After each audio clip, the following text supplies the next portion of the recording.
Assalamualaikum warahmatullahi wabarakatuh. Alhamdulillahi rabbil alamin. Allahumma salli wa sallim ala sayyidina Muhammadin wa ala alihi wa sahbihi ajma'in. Amma ba'du.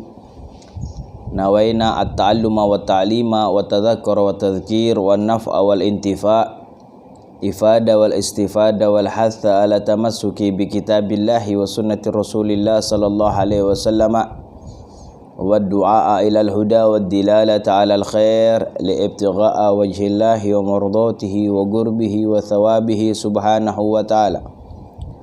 سبحان الله والحمد لله ولا إله إلا الله الله أكبر ولا حول ولا قوة إلا بالله العلي العظيم عدد كل حرف كتب أو يكتب إلى أبد آبدين والدهر الداهرين.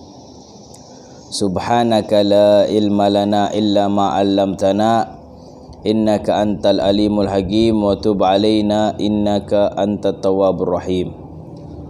Amma ba'd, kaum muslimin dan muslimat dimanapun Anda berada, kita berjumpa kembali di dalam kajian Al-Wafa bi Ahdillah Jawa Tengah, di dalam mengkaji tentang kitab Al-Hadis atau ilmu hadis dalam sebuah kitab Mukhtar Hadis Asy-Syarif.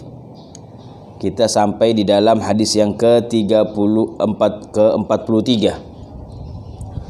Qala Rasul sallallahu alaihi wasallam, kalimatani khafifatani 'alal lisan, thaqilatani fil mizan, habibatani ilar rahman, subhanallah wa bihamdihi, subhanallahil azim. Rawahul Al-Bukhari wal Muslim. Nabi Muhammad sallallahu alaihi wa alihi wa sahbihi wasallam, beliau bersabda, kalimatani, ada dua kalimat, khafifatani 'alal lisan, ringan diucapkan melalui lisan, thaqilatani fil mizan, berat timbangannya kelak pada mizan, habibatani ilar rahman, dua kalimat itu dicintai oleh Allah subhanahu wa ta'ala, yaitu kalimat subhanallah bihamdih, subhanallahil azim. Kalimat zikir subhanallah bihamdi, subhanallahil azim mempunyai pahala yang besar di sisi Allah subhanahu wa ta'ala, hingga Nabi Muhammad memberikan gambaran kalimat dua ini atau dua kalimat ini ringan diucapkan di lisan, namun berat timbangannya pada mizan dan dicintai oleh Allah subhanahu wa ta'ala. Poin yang pertama, dua kalimat ini adalah kalimat tahmid digabungkan dengan kalimat tasbih. Di sini ada bentuk kalimat mensucikan Allah sekaligus memuji Allah, yang maknanya seluruh kalimat yang mengandung mensucikan Allah dan mengagungkan hingga memuji Allah memiliki derajat yang tinggi di sisi Allah, namun diistimewakan kepada dua kalimat ini, ringan diucapkan melalui lisan, namun timbangan nanti di mizan begitu indah kita jumpai, berat nanti timbangannya di mizan.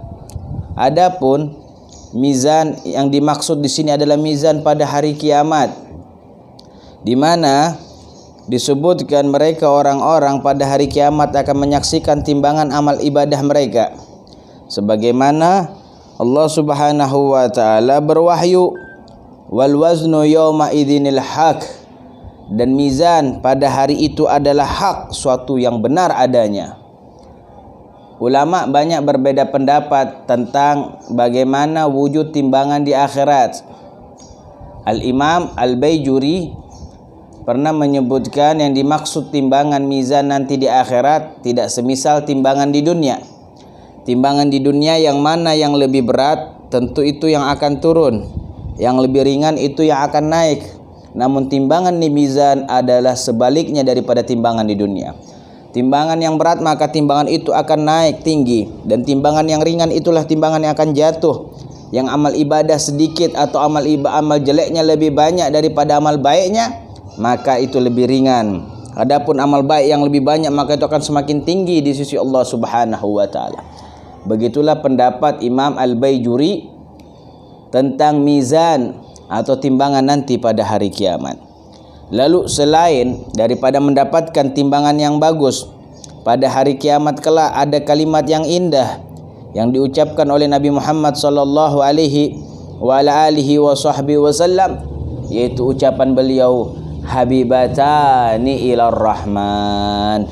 Dua kalimat ini dicintai oleh Allah Subhanahu wa taala.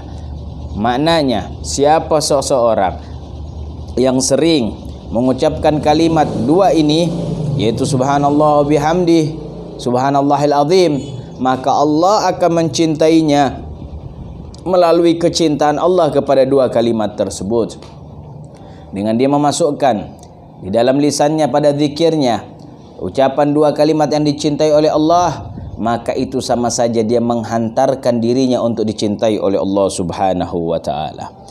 Poin dari hadis ini, Nabi Muhammad sallallahu alaihi wasallam mengajarkan kepada kita untuk yang pertama, melazimkan atau mengistiqamahkan kehidupan kita untuk berzikir dan mengistimewakan, yaitu mengkhususkan pada kalimat subhanallah bihamdih, subhanallahil azim. Lalu poin yang kedua, Allah Subhanahu wa taala melalui lisan Nabi Muhammad memberikan kepada kita jalan terbaik untuk memperberat timbangan kita kelak di akhirat, untuk memperbagus mizan kita kelak di akhirat. Kita bisa tempuh melalui dua jalan, melalui dua kalimat zikir ini, yaitu subhanallah bihamdi, subhanallahil azim. Dan poin yang terakhir adalah poin yang indah daripada tiga kalimat ini, kita bisa menggapai cinta Allah Subhanahu wa taala melalui subhanallah bihamdi, subhanallahil azim. Adapun hadis yang ke-34, Nabi Muhammad sallallahu alaihi wasallam beliau bersabda yang diriwayatkan oleh Imam Al-Baihaqi, dan ini adalah hadisun hasan, hadis yang baik, hadis yang hasan. Nabi Muhammad menyebutkan sabdanya, likulli syai'in safwah wa safwatus salati at-takbiratul ula. Setiap sesuatu itu memiliki safwah. Safwah ini bisa diartikan yang terbaik. Wa safwatus salah at-takbiratul ula, dan yang terbaik di dalam salat itu adalah takbir pertama atau dikenal dengan takbiratul ihram. Mereka orang-orang yang mengkhusyukkan dirinya pada takbiratul ihram, berarti dia telah mengambil yang terbaik dalam ibadah salatnya. Jangan sampai terlepas, karena yang terbaik di dalam ibadah salat itu adalah bagaimana kita bertakbir dengan khusyuk. Maka kita jumpai banyak kisah-kisah yang menakjubkan dari mereka orang-orang yang khusyuk meletakkan fokusnya dalam ibadah salat pada takbiratul ihram. Dikisahkan bahwasanya ada seorang wali Allah Subhanahu wa taala yang bernama Imamul Haddad Al-Habib Abdullah bin Ali Al-Haddad di kota Hadramut, Trim. Beliau itu dikisahkan ketika beliau takbiratul ihram, biasa di tempat mihrab beliau, ada kalanya tampil kekhusyuan beliau ketika takbir Allahu Akbar, maka dinding yang berada di depannya itu retak karena kalimat takbir Imam Haddad khusyuk, punya hubungan khusus dengan Allah Subhanahu wa taala. Mereka fokuskan semacam itu. Bahkan orang-orang yang berada di negeri Hadramut beberapa masa silam, mereka ada kalanya bertakbir Allah, Allah, Allah, diulang beberapa kali baru mereka menyempurnakan takbirnya Allahu Akbar.